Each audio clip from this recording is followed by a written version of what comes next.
This exercise is called sitting heel raises with pillow. So instead of a pillow, I'm going to use a rolled up yoga mat, and you can use whatever object you have. Basically, you want something, whatever you have available to you, you're going to want to place your object right between your knee joints. So you don't want it all the way in here, okay? You want it all the way out, right between the actual knee joints themselves. Now you're going to want to start off by lining up your feet. And I can't emphasize how important this step is, and I see people kind of skip these setup steps, which causes the exercise to be more ineffective, less effective. So we want to make sure that we get into the correct setup. So here's what I want you to look out for. You're going to want to make sure that ankle bone is right directly beneath your knee. So see how my lower leg is in a straight line going perpendicular to the floor? That's what you want. You don't want your feet out here, and you especially don't want your feet back in here like this. So again, we want to get that ankle bone lined up directly beneath the center of the knee joint. So I encourage you to actually take your finger with me right now, go ahead and place it right at the center of the knee and draw a straight line down, and that ankle bone should be right there. Now we also want to line our feet up so that our feet are toed in slightly, so that we're slightly pigeon-toed, and so that we have the outer edges of our feet straight. When we look down, the inner edges of our feet should taper in slightly. So all of this setup for our feet and leg position is critical so that we can get the correct muscle activation in our hips.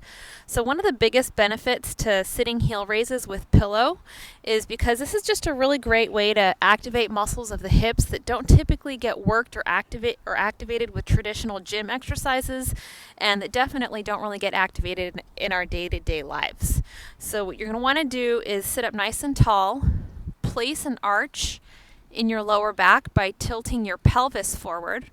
And just to review that step really quick, because this is really important, you want to make sure that you don't lift your chest or hyperextend your spine in order to create that arch in your lower back. Instead, what you want to do is tilt the pelvis or the bony structure right here in the center of your body forward so that you gradually increase or gently increase the curvature of your lower back.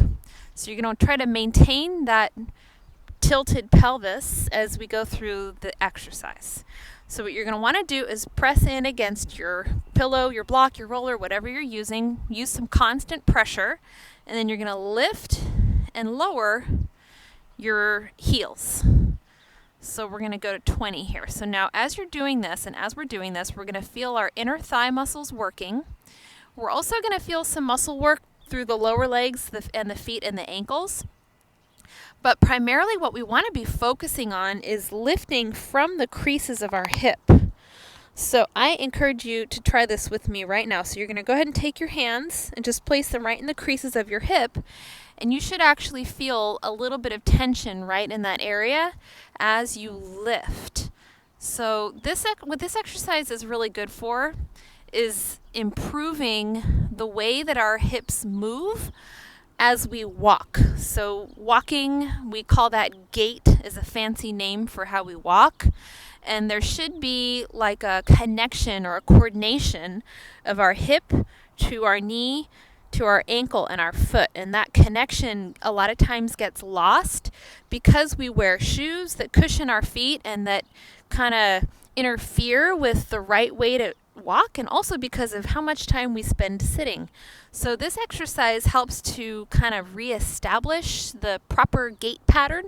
A fancy way of saying this helps us to move better and to have better gait and walking in our daily lives. So again, just to review the correct setup, we're going to sit with our feet pointed straight ahead, the ankle bone lined up directly beneath the knee, with our object right between the knee joint. We're going to place an arch in the lower back to create a gentle increased curvature in the lower back.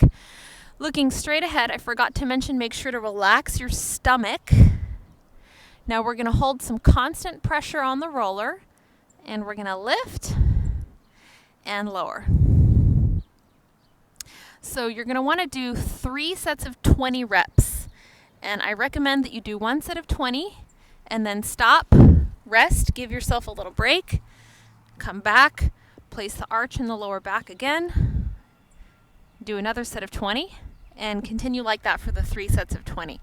As you're doing this, and as I'm doing this right now, I'll tell you what I'm feeling is a little bit of instability or kind of like a lack of coordination as I'm lifting up and down. And you might find the same thing. Now, the reason why we're feeling that is because our bodies, or in this case specifically our hips, are off balance, and the muscles that we're targeting here are actually very weak and not used to doing their job properly.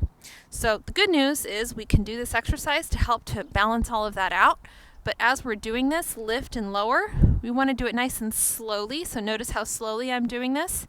And we want to try to really think about and focus and see if we can control that motion as we lift and lower, keeping both sides even and in sync.